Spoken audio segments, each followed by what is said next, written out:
Bonjour, bonsoir à tous et bienvenue dans Conseil. Aujourd'hui, petit retour en enfance avec un film en prise de vue réelle avec des personnages de dessins animés. Qui veut la peau de Roger Rabbit? Non, trop vieux. Cool World? Non, avec les Looney Tunes. Space Jam? Oh trop bien, c'est un pute. Non. Les Looney Tunes passent à l'action. Eh merde. Les Looney Tunes passent à l'action est un film américano-allemand sorti en 2003 et réalisé par Joe Dante, l'homme derrière Smile Soldier, mais surtout le très célèbre Gremlins. Le film commence par un épisode classique des Looney Tunes, où comme d'habitude, Bugs Bunny se joue de Daffy Duck. Sauf que c'était un scénario dont Daffy se plaint aux dirigeants de la Warner par manque de considération. Il en a marre de jouer les bouffons alors que Bugs rafle toute la gloire et le fait savoir. Et c'est ainsi que Daffy se fait virer par Kate, la vice-présidente de la comédie chez Warner, jouée par Jenna Elfman, et doit se faire sortir des studios par DJ, un agent de sécurité aspirant à devenir cascadeur, joué par Brendan Fraser.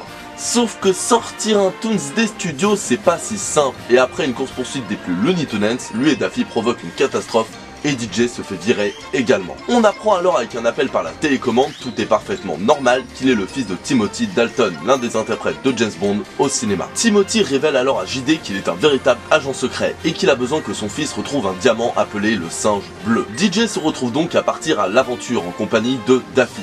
Bugs de son côté part à la poursuite de Daffy en compagnie de Kate. Mais tout ce beau monde va se faire mettre des bâtons dans les roues par la maléfique société Acme, et plus particulièrement son président joué par Steve Martin qui souhaite également s'emparer du singe bleu. Et c'est dans ce joyeux bordel que nous verrons mélanger film d'espionnage, road movie et épisode des Looney Tunes. Et là, vous vous dites, 3 jours en un, il serait pas un petit peu gourmand? Parce que généralement, c'est un peu casse-gueule comme démarche. Et bien là, non. Les 3 genres se marient très bien et pour une excellente raison, ce sont des parodies.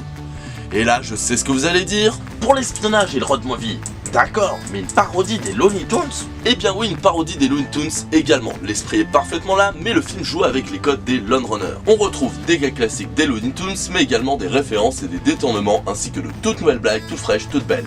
La plupart font mouche et certaines m'ont fait même beaucoup rire. Il y a également beaucoup de clins d'œil à d'autres films ou œuvres en règle générale comme Batman, Doctor Who ou bizarrement La Momie. Étant une comédie avec Bugs Bunny et ses potes, le film va à 200 à l'heure et ne s'autorise que très rarement des pauses. Pourtant, ce n'est pas étouffant pour autant. Le film est parfaitement fluide et que ce soit en arrière-plan ou en premier plan, les gags fusent. Tout ça est aidé par les personnages principaux et leurs dialogues.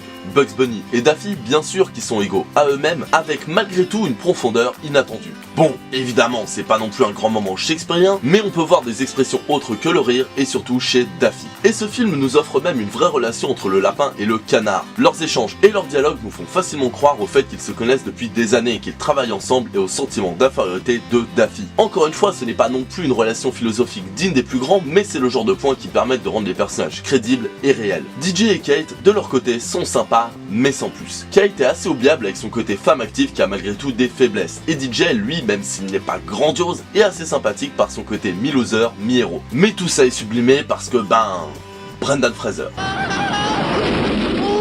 Ils ne sont pas incroyables mais se débrouillent bien et ne plongent pas le film vers le bas. Les méchants, eux, sont généralement des Toons qui ont un rôle assez proche de ce qu'on voit dans les dessins animés. Malgré une petite personnalité habile coyote un peu plus développée que dans les cartoons. Ils sont sympas mais rien qui dénote avec ce que les personnages font d'habitude. Tous, sauf le président d'Acme qui est hilarant. Steve Martin, qui a l'habitude des rôles barrés, nous offre ici une prestation digne de lui. Constamment dans le surjeu, il rivalise avec les Toons en termes de comédie délirante, que ce soit par son texte, ses expressions faciales, mais surtout sa gestuelle.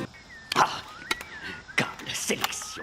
Quant aux personnages secondaires, certains sont hilarants, comme Maman, la chef de la zone 52, d'autres sympathiques, comme Coyote, qui est un peu touchant à force de se foirer, et certains classiques, comme Elmer, le chasseur. Quasiment tous les personnages cultes des Looney Tunes sont présents plus ou moins longuement, de Speedy Gonzales à Titi, en passant par Sam le Pirate. Personnages des Looney Tunes, mais également de Warner en règle générale. Alors parfois ce n'est qu'un clin d'œil comme Batman, mais on retrouve aussi de l'autodérision comme Sammy de Scooby-Doo engueulant Matthew Lillard, son interprète dans le film live pour sa prestation. Les dialogues, eux, sont savoureux, pas non plus incroyables, mais très appréciables.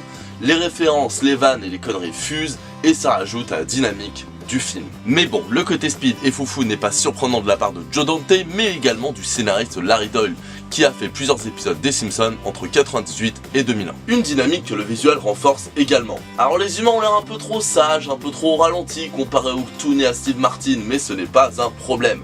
En effet, ces derniers compensent ça en étant électriques, en étant dynamiques et en bougeant de partout. Les gags visuels fusent et ça peut être un peu fatigant pour certains, mais pour ma part, ça marche très bien. tout va très loin mais rarement au détriment de l'histoire. Seule une scène coupe réellement l'histoire pour se transformer en course-poursuite classique d'un épisode de Bugs Bunny, mais avec l'ambition d'une œuvre prévue pour le cinéma. La course-poursuite du Louvre.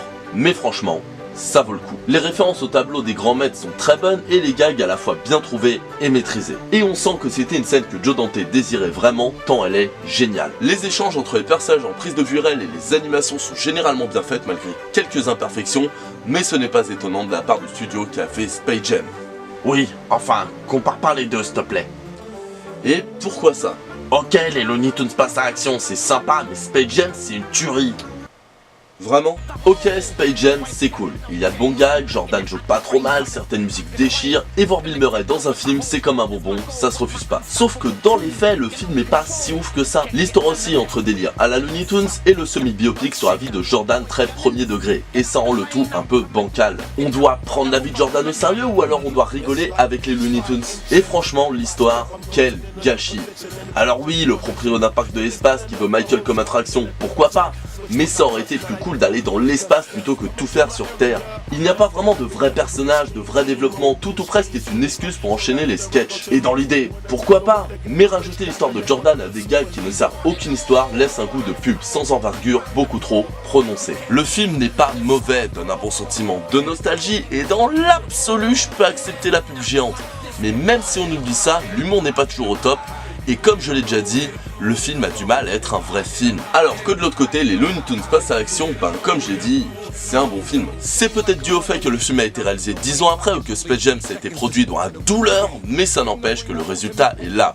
Space Jam, c'est une pub d'1h40 sympa, mais sans plus, alors que Looney Tunes passe à l'action, c'est un vrai film. Délirant, avec de vrais acteurs, un scénario simple mais solide, de très bonnes idées, et qui joue avec le côté pub d'un film des Looney Tunes plutôt que de se complaire dedans. Un film qui se sert des Toons dans son histoire, qui se sert des gags pour son histoire, un film qui est un vrai film.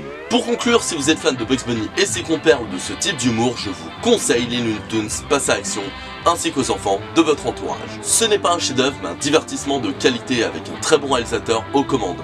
Dynamique, le film a parfaitement compris l'esprit des Looney Tunes. Et ce pour petits et grands. Et voilà, cette vidéo est terminée, j'espère qu'elle vous aura plu. Dans tous les cas, laissez vos avis dans les commentaires. Et si vous avez aimé, vous pouvez liker, partager, vous abonner à la chaîne. En attendant, passez une bonne journée, /soirée, / insérer votre espace-temps.